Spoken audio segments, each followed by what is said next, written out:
नमस्कार दोस्तों, मेरा नाम दीपक है and I am the one who takes care of English language. So आज मैं आपको क्योंकि ईएमआरएस एग्ज़ाम जो है वो आ चुका है, ठीक है, जिसका हम बेसब्री से कर रहे थे इंतज़ार, है ना। वो घड़ी आ गई।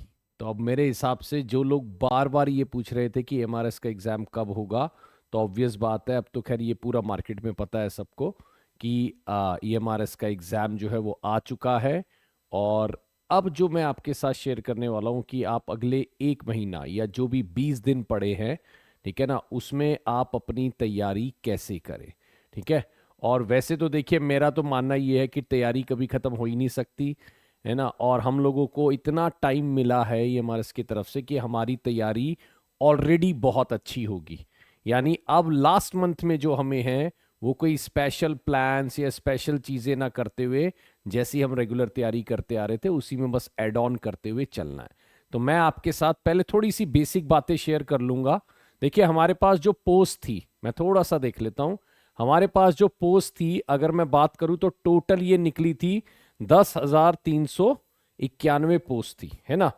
अगर मैं बोलूं 10,391 पोस्ट ये निकली थी, जिसके अंदर प्रिंसिपल की 303 पोस्ट थी। सबसे ज्यादा जो टीजीटी की पोस्ट निकली थी हमारी 5660, 2266 जो है वो आपका पीजीटी की पोस्ट निकली थी।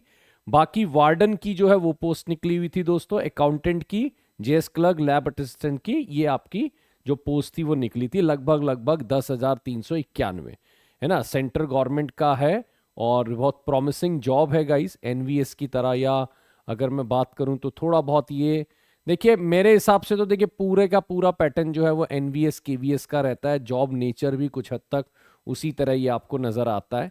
अब देखिए यहाँ पर प्रिंसिपल का एग्जाम, आप जान रहे हैं कि हमारे एग्जाम जो है वो 16 को हो रहे हैं, ठीक है, 17 को हो रहे हैं, 23 को हो रहे हैं और 24 को हो रहे हैं।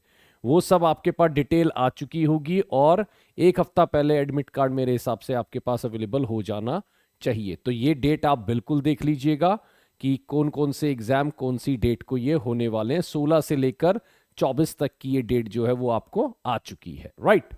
अब देखिए, हमारे को अगर हम बात करें तो मैं आपके सामने थोड़ा सा एक ओवरऑल पैटर्न ले लेता हूं। तो अगर मैं बात करूं दोस्तों, इसमें से देखिए, जनरल अवेयरनेस के बारे में ये हमेशा से कहा जाता है कि ये अथाह समंदर है, इसको आप कवर नहीं कर सकते। तो अगर आप मानिए एसएससी काइंड ऑफ एग्जाम या कोई ऐसा एग्जाम पहले से तैयार करते थे जहां पे आपका जीके तैयार हो चुका था, तो उसी पे आप रिलाय करिए। रीजनिंग एबिलिटी किसी भी गवर्नमेंट एग्जाम को प्रिपेयर करने वाले स्टूडेंट की पहले से ही बहुत अच्छी होती है।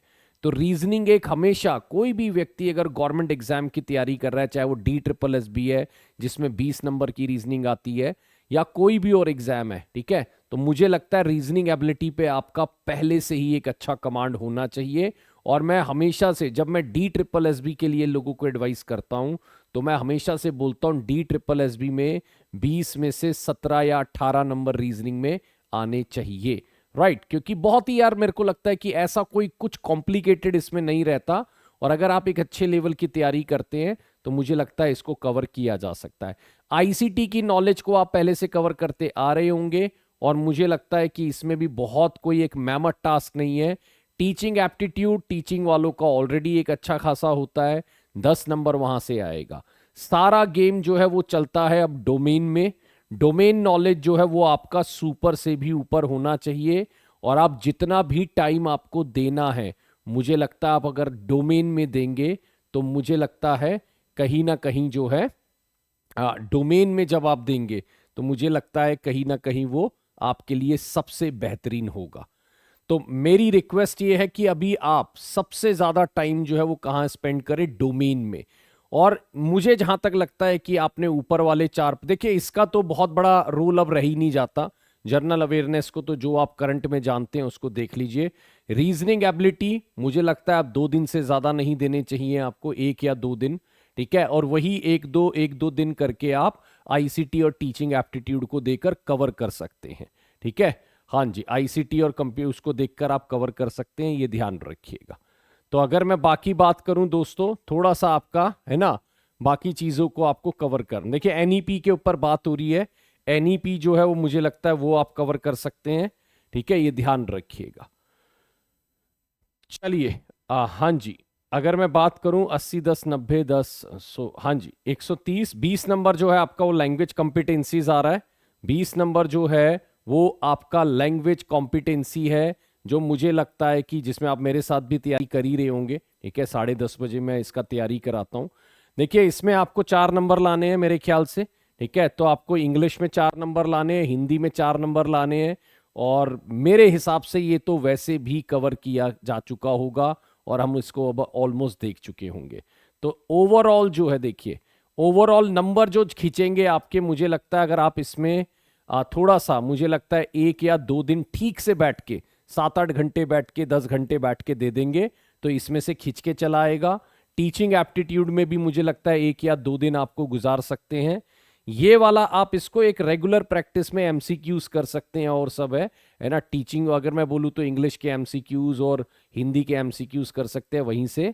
नॉलेज जो है एनसीईआरटी पे ज्यादा फोकस करिए। एनईपी को लेकर जितनी भी हैं, एनईपी के ब्रैकेट्स क्या हैं, एनईपी की बातें क्या है, वो सब आप जल्दी से जल्दी उसको कवर कर लीजिए। ठीक है, एक जो मार्क्स होगा वो आपको आंसर 0.25 डिडक्ट होगा, ये ध्यान रखिएगा। यानी अगर मैं बात करूं तो लगभग 150 का टोटल हो जाएगा। ठीक है, और 3 घंटे का अप्रॉक्स आपका पेपर है, ये ध्यान रखिएगा। अब अगर मैं टीजीटी की बात करूं, टीजीटी में भी सेम स्ट्रेटेजी आपको फॉलो करनी है। टीजीटी के अंदर भी अगर मैं बात करूं तो ये आप सेम स्ट्रेटेजी दोस्तों आपको फॉलो करनी है बिल्कुल, कि डोमेन पे आपका हाई लेवल फोकस होना चाहिए। डोमेन पे आपका हाई लेवल फोकस होना चाहिए। रीजनिंग इनको थोड़ा थोड़ा देखिए। रीजनिंग अब ऐसा तो नहीं है कि हमारा जीरो रीजनिंग है या फिर अब मैं बिल्कुल जीरो से तैयार करना स्टार्ट करूंगा। 20 नंबर रीजनिंग में मुझे लगता है कि आप सब लोग एक 15 18 का स्कोर कर सकते हैं। एक अच्छे लेवल पे रीजनिंग को आप लोगों ने तैयार किया होगा क्योंकि हमारे पास एम्पल टाइम था। ठीक है, अब मुझे नहीं लगता कि कोई ये लास्ट 1 मंथ में जीरो से स्टार्ट कर रहा होगा या कोई ये कह रहा होगा कि I did not get enough time. तो यहां पर ये वाले पार्ट आप कवर कर चुके होंगे। डोमेन पे आप मेजर फोकस रखिए। एनसीईआरटी को बिल्कुल पकड़ के चलिएगा। ठीक है ना, एनसीईआरटी को बिल्कुल पकड़ के चलिएगा। राइट, अब देखिए करना क्या क्या है। अगर मैं आपको सिंपल सी बहुत छोटी छोटी बात करूंगा। ठीक है, अगर आपको करना क्या है अगले 1 महीने में, अगर मैं होता तो मेरी तरफ से क्या आपको एडवाइस होती या मैं खुद क्या कर रहा होता। देखिए एक बात तो ये है कि मैं हमेशा विश्वास करता हूं और मैं हमेशा स्टूडेंट से कहता हूं, डे 1 से कम जितना मतलब डे 1 से जितना हो सके आप एमसीक्यू ट्राई करिए। एमसीक्यू एक होराइजन आपका बढ़ाता है, मतलब एक आपको एक तरीके से सोचने की कहते हैं ना क्षमता, और एक तरीके से आपका एक माइंड पावर बढ़ाता है। तो एमसीक्यू आप जितना कर सकते हैं उतना करिए। जैसे कई बार मैं बोलता हूं यार वो कैब के 50 एमसीक्यू कर लो। ठीक है, अच्छी बात है, आपको स्टैंडर्ड पता लग जाएगा। ठीक, तो मेरे हिसाब से तो अगले टाइम में आप प्रैक्टिस प्रैक्टिस और प्रैक्टिस जितनी कर सकते हैं वो करिए। ठीक है, एनसीईआरटी को जितना भी आपने घोट के पिया हुआ है एक बार जरूर वहां जाइए और उसको देखिए। बिल्कुल सारे काम, जैसे मानिए अभी अगर आप स्कूल्स पढ़ाते हैं तो वहां से ब्रेक ले सकते हैं। ठीक है, अगर मानिए कोई और एडिशनल वर्क आपने पकड़ा हुआ है, थोड़े टाइम के लिए उससे ब्रेक लीजिए। और मेरी रिक्वेस्ट है कि वो सारे का सारा टाइम, मैं मानता हूं कि अभी कम से कम ये आपका स्केड्यूल 8 to 12 आवर्स का होना चाहिए। अगले 1 महीने 8 to 12 आवर्स का स्केड्यूल होना चाहिए पढ़ाई का। अब देखिए हम बहुत सारी चीजों के साथ आकर कह सकते हैं कि या हमारे को ये टाइम नहीं वो नहीं। फिलहाल आप बाकी सारे वर्क से अगर छुट्टी ले पाए, है ना, अगर आप हाउस वाइफ है तो घर के कामों से या और चीजों से, या बहुत लोग कहते हैं सर बहुत चीजों को देखना पड़ता है, तो फिलहाल के लिए मैं चाहूंगा कि आप वो वर्क सारे थोड़ा सा साइड कर दें। मैं फिर बोलूंगा जितने लोग ज्यादा से ज्यादा, क्योंकि आज के टाइम में एग्जाम्स कोई रट्टाफिकेशन का कोई ऐसा नहीं रह गए, उसमें बहुत चीजें ऐसी हैं जो सेंस बेस आती हैं। तो मेरे हिसाब से जितना ज्यादा आप एमसीक्यू करते जाएंगे उतना जो है एक तरीके से आप उसको फोकस करते जाएंगे। वीक एरियाज, मानिए आपने आईसीटी को बिल्कुल ही तैयार नहीं करा है तो यार कर लीजिए, 1 2 दिन लगेंगे, जरा ढंग से लग जाइए, मुझे लगता है वो आईसीटी तैयार हो जाएगा। जैसे आपने मानिए अगर आप कहते हैं सर मैंने तो रीजनिंग पढ़ा ही नहीं, कोई एक अच्छा सा वीडियो कोई भी ऐसी चीज आप देख लीजिए, है ना, जिससे मुझे लगता है कि रीजनिंग के कुछ एक सर्टेन पार्ट कवर हो जाए, तो अपने वीक एरिया को, और ज्यादा नहीं, वीक एरिया इसी वीक में आप खत्म करके साइड कर दीजिए। थोड़ा कॉन्फिडेंट रहिए, क्योंकि मुझे लगता है जितना ज्यादा एग्जाम पास आता रहता है उतने ज्यादा हमारा जो कॉन्फिडेंस है वो लूज होता जाता है। जबकि मैं डे वन से बोलता हूं गाइस एग्जाम होना है। मेरे लोग, मैं बता तो रहा हूं, पेड बैच के अंदर, यूट्यूब के अंदर लोग इतना पीछे पड़े हुए थे कि सर एग्जाम कब आएगा कब आएगा। मैंने कहा यार आ जाएगा। वैसे मेरे को था कि जनवरी तक आएगा, लेकिन अब दिसंबर में एग्जाम आ चुका है। तो भाई मेरी रिक्वेस्ट ये है कि एक वीक में जो आपके फोकस एरिया है वो कवर कर लो, और 1 दिसंबर से क्या करो, लग जाइए, जुट जाइए 15 दिन। एमसीक्यू, जितने ज्यादा एमसीक्यू हो सकते हैं वो आप करिए। थोड़ा अपने आप में कॉन्फिडेंट फील करिए। इंग्लिश में 4 नंबर आ जाएंगे, हिंदी में 4 नंबर आ जाएंगे, लेकिन एक चीज मान के चलिए, कैंडिडेट की संख्या बहुत ज्यादा है और वैकेंसी एक लिमिटेड है ना। तो देखिए, लगभग लगभग बोला जा रहा है 8 से 10 लाख फॉर्म भरे गए हैं। 8 से 10 लाख अगर फॉर्म भरे गए हैं तो प्लीज अंडरस्टैंड कि यहां पर 10,000 ही वैकेंसी है, तो उस पर भी आप थोड़ा देखिए। और मेरी लास्ट रिक्वेस्ट ये है कि ज़्यादा फेक वीडियोस पे रिलाय ना करें। दुनिया आके अपनी अपनी स्ट्रेटजी आपको बता सकती है, लेकिन एक मेरी बात ये रहेगी कि अब आप अपनी ही सुने ज़्यादा, दूसरों पे ज़्यादा रिलाय ना करें, ठीक है। दूसरों पे रिलाय ज़्यादा ना करें, बहुत ज़्यादा, है ना, हा हुल्ला मस्ता एग्जाम के टाइम पे मैंने देखा है। तो कोशिश करिए कि वैसी वीडियो पे आप ज़्यादा रिलाय ना करें, ठीक है।